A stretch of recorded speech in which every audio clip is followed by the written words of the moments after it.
जिनकी माँ थी वो, उनको दुख हुआ। उन्होंने दुखी मन से अपने बेटे हरिंदानंद जी से कहा, बरकू, लोग कहते हैं कि आप विक्षिप्त हो गए हैं, लोग कहते हैं कि आप बिगड़ गए हैं। मैं माँ हूं, मुझको सुन के बुरा लगता है। आपके पिता इतने बड़े अधिकारी हैं शिक्षा जगत के, आप पढ़िए ना, कोई बड़े अफसर बनिए। आपके बाद 3 भाई बहन हैं, आपको देखकर वो लोग सीखेगा। हम भी अपने घरों में कहते हैं, जो बड़ा बच्चा होता है उसको कहते हैं कि अरे तुम बनो, नहीं तो बाकी भाई बहन भी बिगड़ जाएंगे। वो भी उस दिन यही कह रहे थे। सोचिए, 12 साल की उम्र में साहब हरिंदानंद जी ने अपनी माँ से कहा था, माँ, स्कूल में मेरे मास्टर कहते हैं कि भगवान जो हैं उनके बारे में जब बताते हैं तो हम लोग पूछते हैं कि हम लोग का जन्म कैसे हुआ, तो मास्टर साहब बताते हैं कि भगवान के पास से आए हैं। जब बच्चे का जन्म होता है तो हम लोग यही कहते हैं, बच्चा कहाँ से आया है? भगवान के पास से आया है। और किसी की मौत हो जाती है तो लोग कहते हैं कि भगवान के पास चला गया। यानी ये बात तो तय है कि आता भगवान के पास से है और जाता भगवान के पास है। साहब हरिंदानंद जी ने अपनी माँ से कहा, माँ, जब एक इंसान भगवान के पास से आता है और भगवान के पास जाता है, वो भगवान इंसान के पास क्यों नहीं आता? मैं चाहता हूं कि भगवान इंसान के पास आए और एक दिन मैं लेकर आऊंगा। देखिए, उस दिन जो उन्होंने कहा था, सन 1974 का वो समय था जब उन्होंने शिव को अपना गुरु बनाया। और बाद के 8 सालों तक उनको लगता था कि सच में गुरु हैं भी कि नहीं महादेव। लेकिन उनके जीवन में घटनाएं होने लगी, चमत्कार होने लगे, और धीरे धीरे उनके मन ने ये समझ लिया कि शिव सचमुच में गुरु हैं वो दिखाई नहीं देते। ठीक वैसे ही जैसे हम समझते हैं कि सांस लेते हैं, सांस देते हैं तब न जीवित है। हवा चारों तरफ है, वो हवा दिखाई नहीं देती, लेकिन अगर उस हवा में ऑक्सीजन ना हो, हम सांस ले ना सकें, छोड़ ना सकें, तो हम जीवित रहेंगे? वो हवा दिखाई तो नहीं देती। वैसे ही उनके मन ने ये महसूस कर लिया कि महादेव दिखाई नहीं देता लेकिन है। और तब उन्होंने दूसरों से कहना शुरू किया। तब तक पहली बार बीपीएससी की परीक्षा में बैठे वो और डिप्टी कलेक्टर की परीक्षा उन्होंने पास कर ली। किसी को विश्वास नहीं हुआ कि जो दिन रात शमशान जाता है वो इतनी बड़ी परीक्षा एक बार में कैसे पास कर गया। लोग साधु बनने के लिए अपने घर को छोड़ देते हैं, लोग तपस्या करने के लिए ब्रह्मचारी बनकर हिमालय की गोद में चले जाते हैं। ये कैसे साधु, ये कैसे संत जिन्होंने कुछ भी छोड़ा नहीं, जगत में जीते भी रहे, पढ़ाई में पास करते भी रहे। पिता चाहते थे कि कोई पदाधिकारी बनिए तो पदाधिकारी भी बन गए, लेकिन उनके जीवन का एक ये पहलू है और उनके जीवन का दूसरा पहलू, जब उन्होंने शिव को अपना गुरु बनाया। और जब बनाया तो बनाया, प्रेम बदलता नहीं है, बना लिया तो अब वही मेरे हैं, अब दूसरे रास्ते पे हम नहीं जाएंगे। तो बाद में लोगों से उन्होंने कहना शुरू किया। पहले महोत्सव में जैसे आज क्या हुआ कि जब 10 बजा तो 2-3 जो भाई हैं हम लोग के साथ, उन्होंने कहा कि बहुत कम लोग हैं, बहुत कम लोग हैं। मुझको हंसी भी आई, तो मैंने कहा कि जितना महादेव की दया से बात हुई होगी उतने लोग तो आ ही जाएंगे। लेकिन मुझको उस समय याद आया कि जब साहब हरिंदानंद जी ने मां नीलमानंद जी के साथ पहला शिव गुरु महोत्सव बिहार में किया था, तो क्या आपको पता है उस समय कितने लोग थे उसमें? कितने थे? कभी सुना है किसी से? 13 लोग थे बस। शिव गुरु महोत्सव पहली बार जब हुआ था बिहार में, गढ़ बरवारी एक शमशान स्थल है, उसी के मंदिर के प्रांगण में बांस की झाड़ियां थी चारों तरफ और 13 लोग थे बस। अब आपको विश्वास होगा कि उस दिन 13 लोग थे और साहब हरिंद्रानंद जी ने यह कहा था सबके बीच कि आज जो 13 लोग हैं कल को ये 13 करोड़ होंगे। ये कौन सा विश्वास था उनका, ये कौन सा बल था उनका? उनके गुरु शिव का। मुझ में ताकत नहीं, आप में ताकत नहीं, लेकिन महादेव तो असीम है, अनंत है, उनमें तो ताकत की बात ही नहीं है। सारी ताकत सारी ऊर्जा तो उन्हीं से आती है। तो उस बल से कहा और आज दोबारा इस धरती पे शिव गुरु महोत्सव हो रहा है। आने वाले समय में हम हो ना हो, शिव की शिष्यता तो रहेगी। शिव की शिष्यता की जो खुशबू आपने बिखेरी है वो भी रहेगी और लोग शिव शिष्य बनकर दूसरों को शिव की तरफ चलने के लिए प्रेरित करते रहेंगे। एक छोटी सी कहानी है, क्योंकि अब समय भी हो रहा है और अब हम लोग भी विदा होंगे, आप भी विदा होंगे। एक छोटी सी घटना जिससे हम लोग सीखते हैं बहुत कुछ। एक आश्रम में बहुत सारे शिष्य थे, एक गुरु थे। गुरु वृद्ध हो गए। उन्होंने सोचा कि इतना बड़ा आश्रम बन गया है मेरा, इतने शिष्य रहते हैं, कल को मेरे इस शरीर का अंत होगा, फिर इसको कौन संभालेगा? तो उन्होंने अपने शिष्यों की परीक्षा ली। परीक्षा लेते हैं गुरु। परीक्षा जब ली तो धीरे धीरे धीरे धीरे करके सारे शिष्य छंटते चले गए। अंत में 2 शिष्य बचे।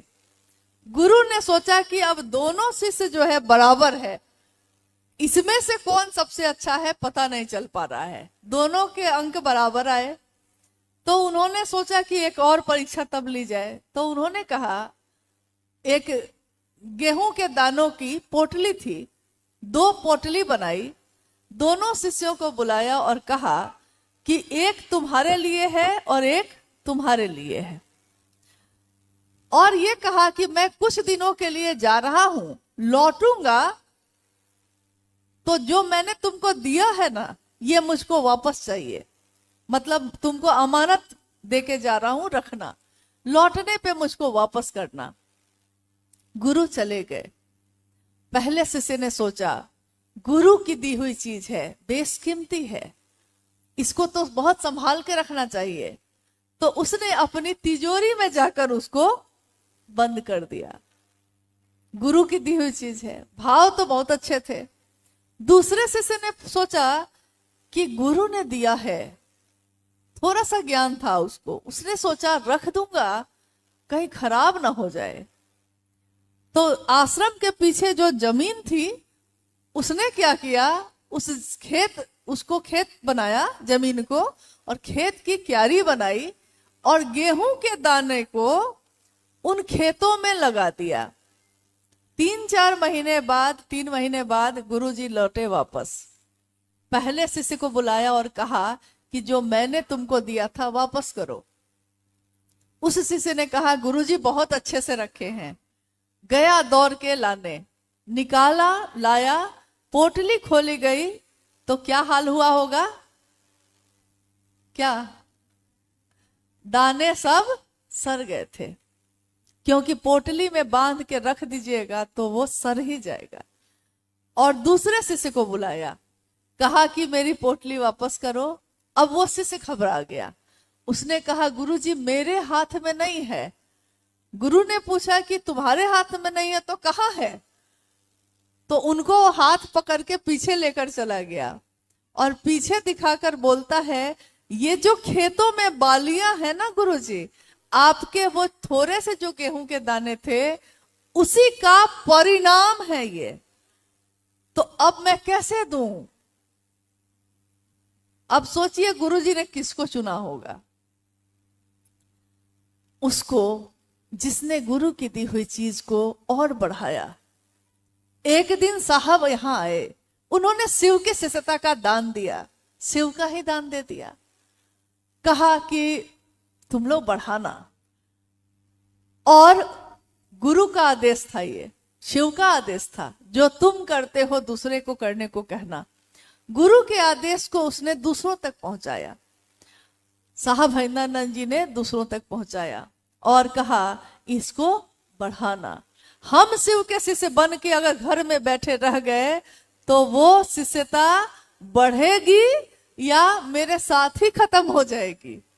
लेकिन अगर उसको धरती पे लोगों के दिलों में स्थापित कर दीजिएगा तो वो बढ़ेगी। एक बिया 1000 बिये को पैदा करता है। एक पेड़ लगता है एक बिये से, लेकिन वो पेड़ जब लग जाता है तो उसमें 1000 बिये पैदा होते हैं और उससे 1000 पौधे बनते हैं जो विशाल बगीचे का निर्माण करते हैं। शिव की शिष्यता शुरू हुई थी एक ही दिल से, एक दिल में ही प्रवेश हुआ था, साहब हरिंद्रानंद जी के दिल में। दीदी नीलम आनंद जी ने उसका पोषण किया, साथ दिया। एक बहुत बड़े उद्देश्य के लिए वो चले। महल में पली बेटी अपने पति के साथ गांव गांव शहर शहर गई इस बात का संदेश लेकर कि शिव को अपना गुरु बनाइए। इस उद्देश्य में, इस काम में उनकी कोई कामना नहीं थी। न तो ये थी कि मुझको भोग मिले, न तो ये थी कि मुझको मोक्ष मिले, न तो ये थी कि मुझको सम्मान मिले, न तो ये थी कि लोग मुझको जाने। बस इतनी ही कामना थी कि मेरे गुरु शिव जो हैं इतने सुंदर हैं, इतने अच्छे हैं। सत्यम शिवम सुंदरम। सत्य कौन है तो शिव है, सुंदर कौन है तो शिव है। जिसका क्षय नहीं होता कभी वो कौन है तो शिव है। और गुरु के रूप में जो परम अतुलनीय शांति देते हैं वो भी शिव है। तो साहब हरिंद्रानंद जी ने और दीदी नीलम आनंद जी ने इस काम को जन जन तक पहुंचाया। आइए हम सभी भी अपने जीवन में इस काम को आगे बढ़ाएं। शरीर खत्म होता रहेगा, फिर से शरीर का जन्म होता रहेगा, आत्मा नहीं मरती। ये हम नहीं कहते, हजारों साल के इतिहास में हमारे ऋषि मुनि कहते हैं। बहुत बातें जो उन्होंने उस समय कही आज विज्ञान साबित करता है। ये शरीर है नश्वर, खत्म होगा, लेकिन ये जीवात्मा नश्वर नहीं है, ये शिव का अंश है। 70-80 साल के जीवन के लिए तो बहुत सारी योजना है। कितने जगह घर बनाएंगे, कितनी गाड़ी खरीदेंगे, कितना बैंक बैलेंस होगा, कितनी चीजें होंगी, कितने गहने होंगे। 70, 80, 90 साल, इससे ज्यादा ये जीवन नहीं रहेगा। कितना रहेगा ये भी नहीं जानते हम, लेकिन उसके लिए तो बहुत सारी योजना है, बहुत सारे प्रबंध है। इस जीवात्मा की जिसकी उम्र हजारों साल की होगी या पता नहीं कितनी होगी, जब शिव का अंश है तो शिव ही है। यह जो जीवात्मा है, इसकी जो यात्रा है, इसके लिए हमने क्या सोचा है? दुनिया भोगने के लिए है, भोगिए, लेकिन भुक्त नहीं होइए। ये हॉल लिया है कार्यक्रम के लिए तो हॉल में कार्यक्रम करिए और चलिए। ये धरती पे आए हैं तो रहिए, अच्छा भोजन करिए, अच्छा पहनिए। शिव के शिष्य तो हर जगह आनंद में ही रहते हैं। वो नमक रोटी खा के भी उतने ही खुश रहते हैं जितना कोई हलवा पूरी खा के होता है, तो रहते ही रहते हैं। लेकिन इस जगत में भोग को भोगिए जरूर, भुक्त मत हो जाइए। गाड़ी खरीदते हैं अपने लिए, गाड़ी में एक खरोच आ जाती है तो मन घोर हो जाता है। कपड़ा खरीदते हैं, अच्छा लगेगा, कपड़े में एक खरोच लग जाए तो मन घोर हो जाता है। तो साहब ने कहा इस मन को इतना मजबूत बनाओ कि ये मन एक दिन कहे कि कुछ भी ना रहेगा तो महादेव तो रहेंगे। वो महादेव तो असीम है, अनंत है, और उसकी ताकत का कोई लेखा जोखा नहीं है। शास्त्रों ने कहा कि अग्नि स्तंभ की तरह, जैसे जिसका ना आदि पता है ना अंत पता है, स्वयं भू कहा गया उनको। उसी शिव को, जगत गुरु शिव को अपना गुरु बनाने का ये आवाहन है साहब हरिंद्रानंद जी का। इस आवाहन में आइए हम सभी शामिल हों, और चाहे आप फिर मिले ना मिले, लेकिन अपने जीवन में बस इतना करिएगा कि मन ही मन उस शिव से दया मांगिएगा। कहीं भी कोई मिले तो उससे महादेव की बात करिएगा। शायद आपके मन में भी महादेव प्रवेश कर जाए। जिसकी बात हम सबसे ज्यादा करते हैं, नींद में भी वही दिखाई देता है। और उस महादेव को जैसे आता है वैसे ही प्रणाम करिएगा। माला पे जप कर सकते हैं तो माला पे करिएगा, कुछ भी नहीं आता है तो सांसों पे करिएगा।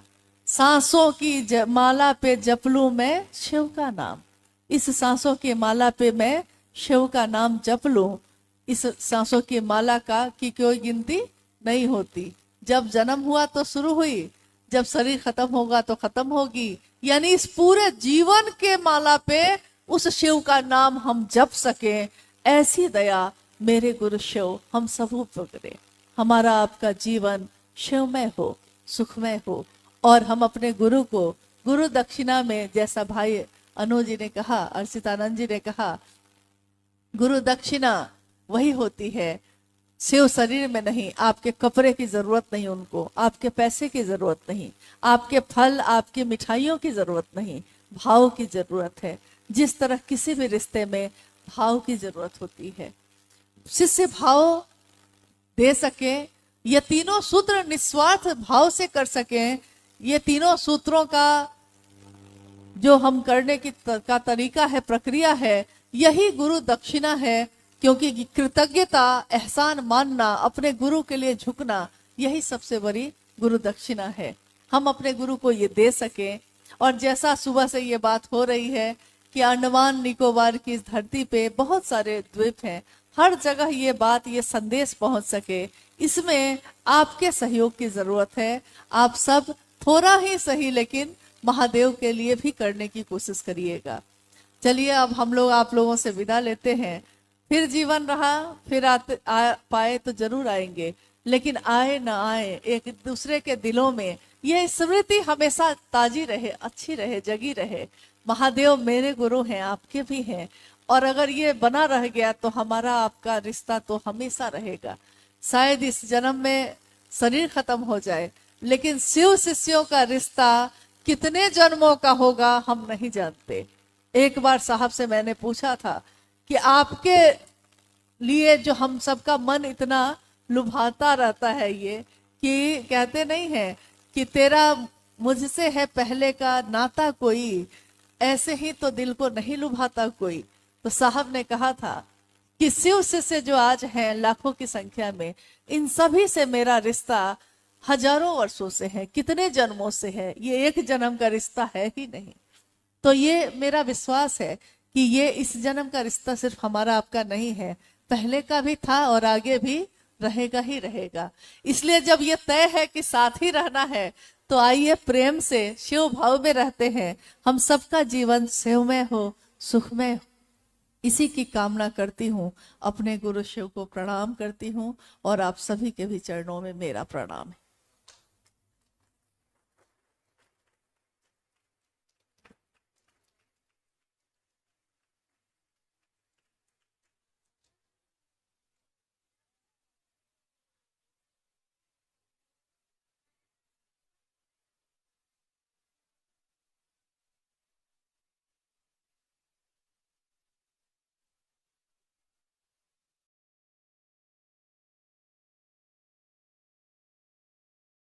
मेरे गुरु महेश्वर शिव को मेरा प्रणाम है। इस कालखंड के प्रथम शिव के शिष्य और हम सबों के परम आदरणीय साहब श्री हरिनानंद जी और दीदी नीलम आनंद जी के चरणों में मेरा प्रणाम है। और चेन्नई के इस हॉल में उपस्थित आप सभी गुरु भाई गुरु बहन के चरणों में मेरा प्रणाम है।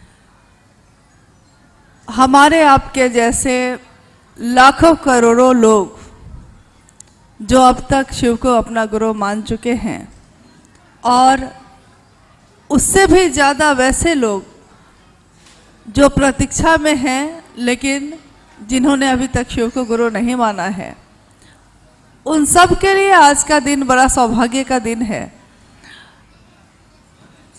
क्योंकि साहब श्री हरिनानंद जी का जन्म हुआ आज, और हमारे आपके जैसे सामान्य लोगों का जीवन जो अंधेरे में भटक रहा था, उसको एक रास्ता दिया उन्होंने, एक रोशनी दिखाई जिसके सहारे हम अपने जीवन को जीने की कला सीख गए। ऐसे साहब हरिनानंद जी आज चेन्नई के इस छोटे से हॉल में कुछ लोगों के बीच उपस्थित हैं। ये हम सबों के लिए परम सौभाग्य की बात है। अगर मुख्यालय में होते तो हजारों कितने लोग होते, क्या होता।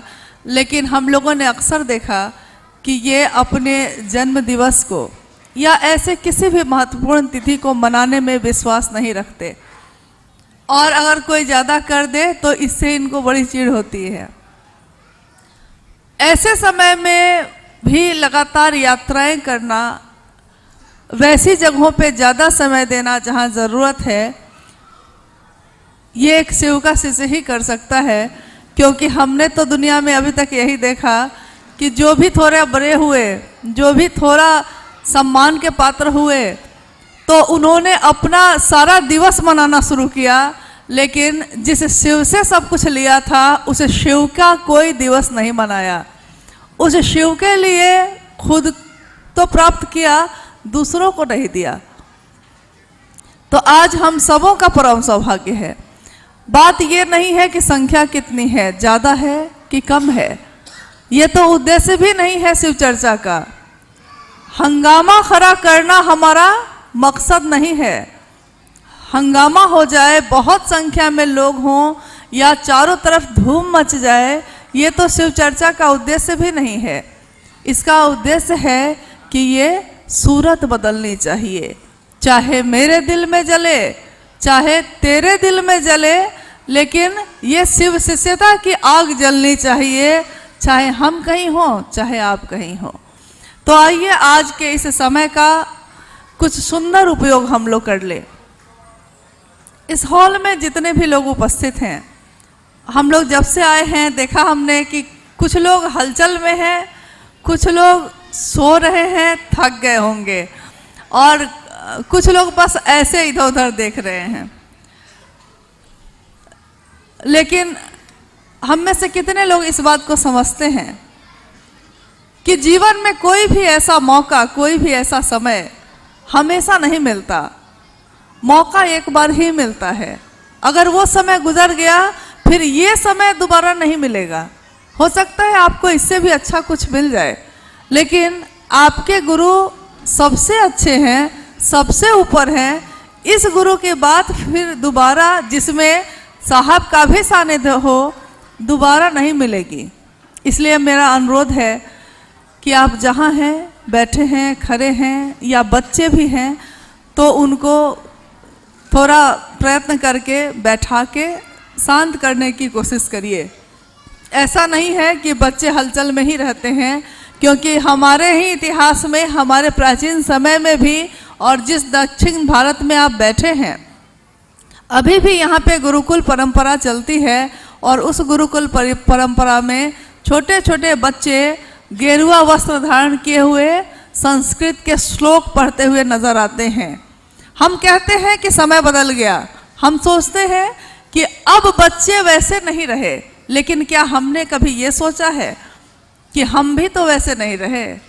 पहले हम लोग छोटे थे तो हमारे घरों में हर कुछ समय के बाद कुछ होता था, कोई पूजा, कोई श्लोक, कुछ शिव के बाद कोई देवी देवताओं की आराधना।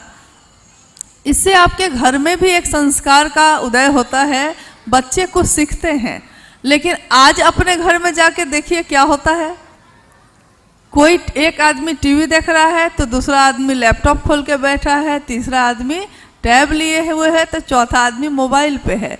यानी कोई किसी के लिए उपलब्ध नहीं है। जब हम एक दूसरे के लिए ही उपलब्ध नहीं हो सक रहे हैं, तो हम अपने गुरु शिव के लिए कैसे उपलब्ध होंगे?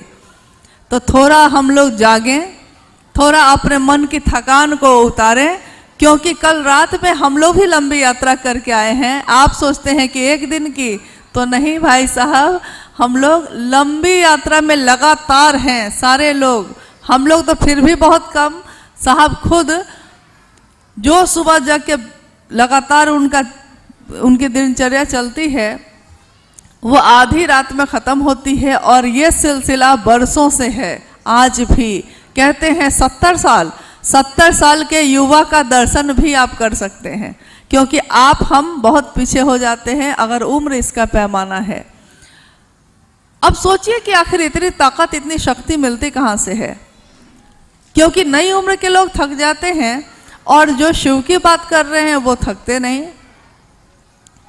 तो उन्होंने एक बात कही कुछ दिन पहले, जिसका हिंदी में अर्थ ये है कि माना कि ये जंगल बहुत खूबसूरत है, ये मौसम बहुत अच्छा है, भांति भांति के फूल खिले हैं, सब कुछ बहुत अच्छा है, लेकिन मैं क्या करूं, मुझे अभी मीलों चलना है, मीलों चलना है, मेरे जीवन में विश्राम का समय नहीं है।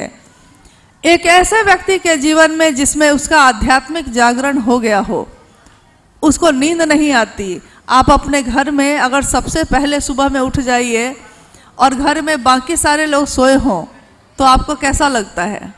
आपको लगता है कि मैं जग गया, ये सारे लोग क्यों नहीं जग रहे हैं? सब आप बेचैन होते हैं, मैं जग गई हूँ, ये लोग क्यों नहीं जग रहे हैं। यानी एक आदमी नींद से जगता है तब तो उसके अंदर ऐसी बेचैनी होती है, और आध्यात्मिक जगत में अगर उसका मन जग गया है, अगर उसकी चेतना जग गई है, तब उसके जीवन में कैसी बेचैनी होगी। और ये बेचैनी उसको सोने नहीं देती, उसको विश्राम करने नहीं देती, लगातार चलाए रहती है। हम लोग जिस बात के लिए, जिस उद्देश्य के लिए यहाँ एकत्रित हुए हैं, पिछले वर्ष पहला शिवगुरु महोत्सव हुआ था चेन्नई में। दक्षिण भारत के बारे में कहा जाता है कि ये तो साक्षात शिव की ही भूमि है। शिव की पूजा, शिव की अर्चना, शिव के पुत्रों की पूजा इस धरती ने आज नहीं, इसके प्राचीन इतिहास से ये चला आ रहा है, यहाँ होती आई है। यानी शिव के लिए कोई संशय नहीं है, शिव के लिए आस्था है, विश्वास है, सब कुछ है। बस आपको अपने जीवन का कुछ समय देना है ताकि दूसरे को आप समझा सकिए कि जिस शिव की पूजा अर्चना विभिन्न रूपों में हम और आप करते हैं, वही शिव महागुरु महादेव भी है, जगत का गुरु है, विश्व गुरु है, आदि गुरु है। आदि का अर्थ होता है जहाँ से प्रारंभ हुआ, यानी सारी चीजें जहाँ से शुरू हुई हैं। तो ऐसे गुरु जिनकी पूजा अलग अलग रूपों में तो होती आई, कभी महाकाल के रूप में हुई, कभी महाकालेश्वर के रूप में हुई, कभी महाकपालेश्वर, कभी महाअघोरेश्वर, यानी महामृत्युंजय, उमा के पति, गौरी शंकर, विभिन्न अनगिनत रूपों में जिनकी पूजा होती आई, वो है तो एक ही सत्ता, ईश्वर जिसको कहते हैं। उस एक सत्ता से कोई भी गुरु, चाहे वो शरीरी गुरु होगा, चाहे वो सदगुरु होगा, या स्वयं विश्व गुरु शिव होंगे, वो ईश्वर से मिलाने का काम करते हैं, ईश्वर से के तरफ हमारे मन को प्रेरित करने की दिशा में काम करते हैं। तो जब शिव भी गुरु होंगे तो ऐसा ही होगा। वो शिव स्वयं से स्वयं को मिलाने की विधा है जो साहब हरिनानंद जी ने हमारे आपके बीच समझाई है। आज तक में तो हम लोगों ने यही जाना था कि शिव है ईश्वर, लेकिन बहुत दूर है। तो हम लोगों ने हमेशा दूसरों का सहारा लिया, पूजा के लिए, मंत्रों के जप के लिए, आराधना उपासना के लिए, लेकिन हम लोगों ने ये कभी नहीं सोचा कि हमारे आपके जैसे सामान्य से सामान्य लोग अपने घर गृहस्थी के शोरगुल में, बेचैनी में, परेशानी में भी, अपने शहर के व्यस्ततम चौक चौराहे पे खड़े होकर भी उस शिव की आराधना में अपने मन को ले जा सकते हैं। ये हमने कभी नहीं सोचा, ये हमारे जीवन में कभी घटित नहीं हुआ, क्योंकि हम लोग सब सोचते थे कि अगर ईश्वर की आराधना करनी है, उपासना करनी है, तो गृहस्थी को छोड़ना पड़ता है, वैराग्य लेना पड़ता है, ब्रह्मचर्य का व्रत लेना पड़ता है, हिमालय की कंदराओं में या ऊंचाइयों में जाकर साधना करनी होती है। लेकिन साहब हरिनानंद जी ने यह समझाया कि इसकी कोई आवश्यकता नहीं है, क्योंकि आपका मन ही उसकी संगत करता है। आप चाहे हिमालय में चले जाइए या अपने घर के गृहस्थ आश्रम में रहिए, आपका मन उस अगर ईश्वर की संगत कर लेगा तो आपके जीवन में वह सारी चीजें उतरती हैं और इसका परिणाम बहुत सुंदर होता है। लोगों को लगा कि ऐसा कैसे हो सकता है, क्योंकि हमारा मन तो शिव पे टिकता ही नहीं है।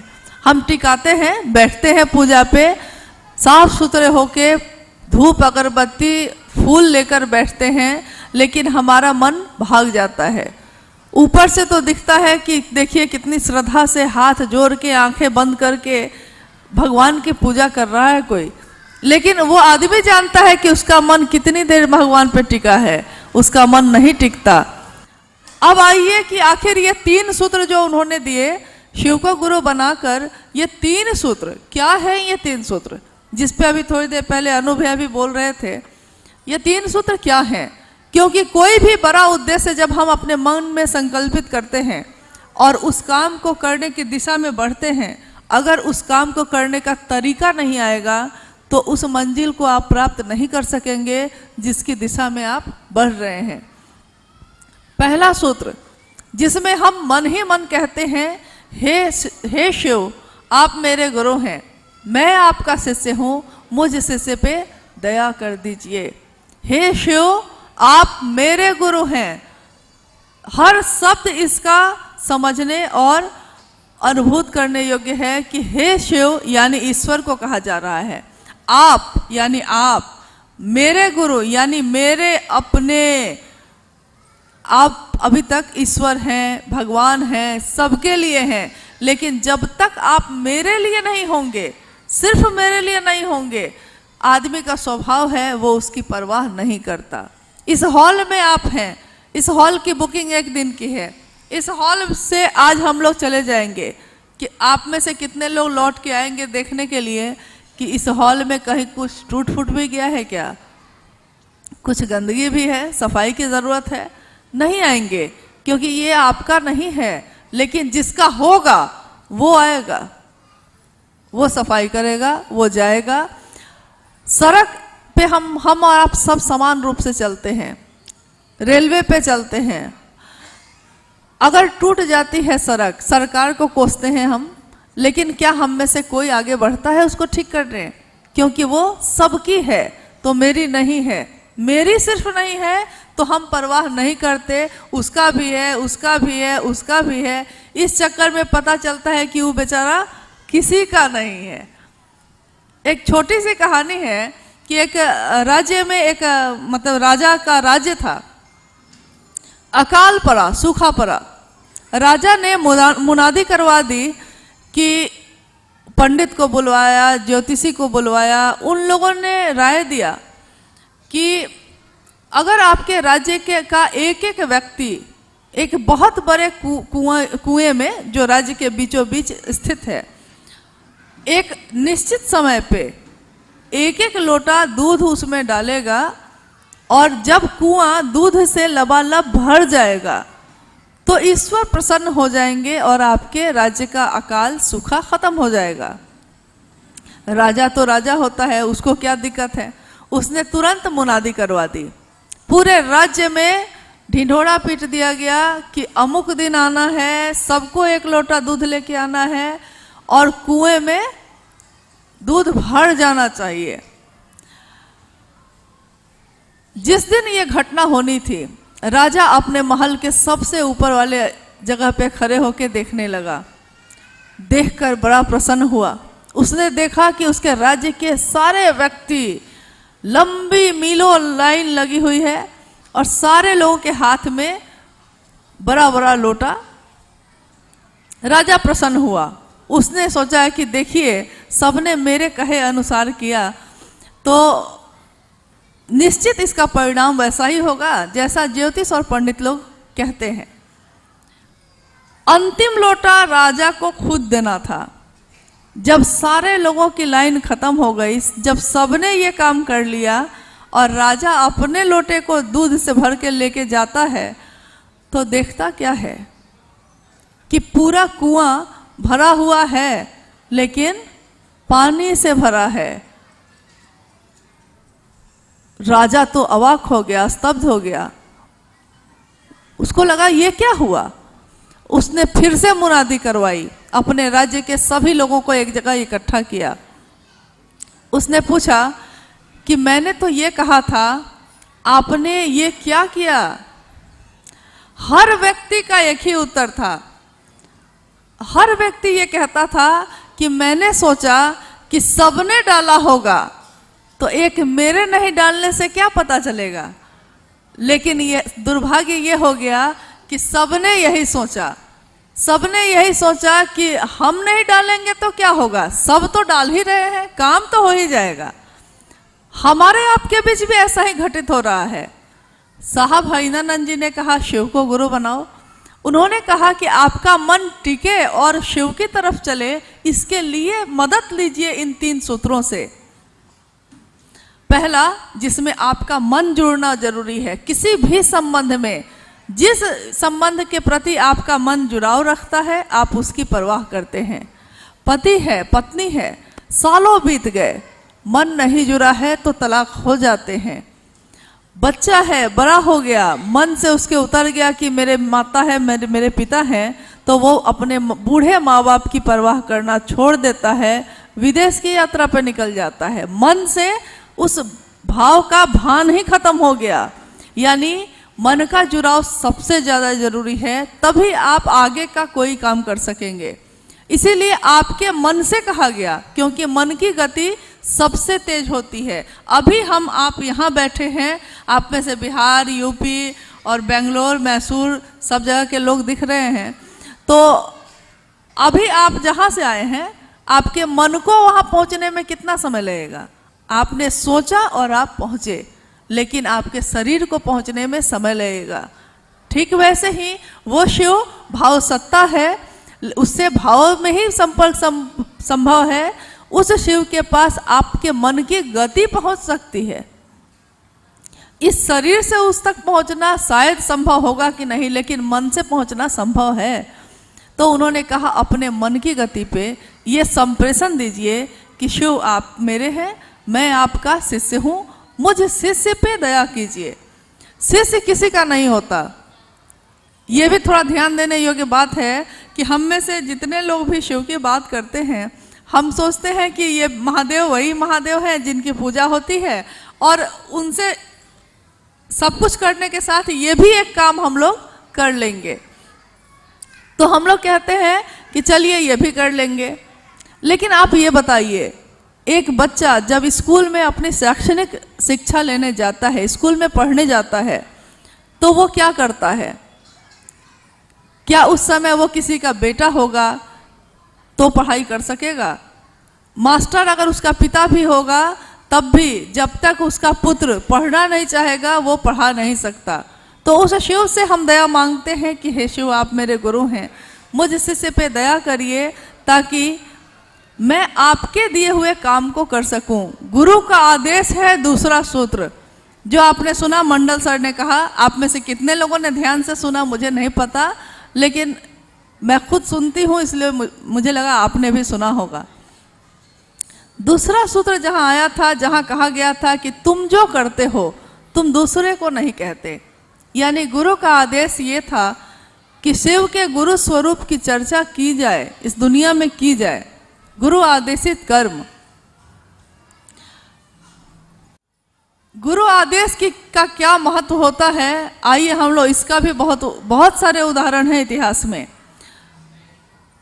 एक धौम्य नाम के ऋषि थे, उनके गुरुकुल में एक शिष्य था, उनका बहुत सारे शिष्य थे, लेकिन जो शिष्य गुरु की बात ज़्यादा सुनता है, स्वाभाविक है गुरु भी उसको ज़्यादा प्रेम करते हैं।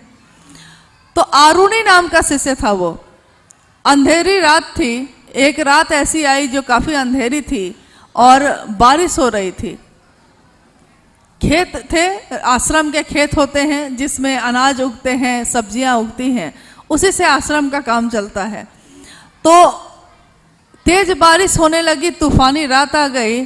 गुरु ने आरुणी को बुलाकर कहा कि आरुणी खेतों पे चले जाओ और देखना खेत की मेर टूटनी नहीं चाहिए।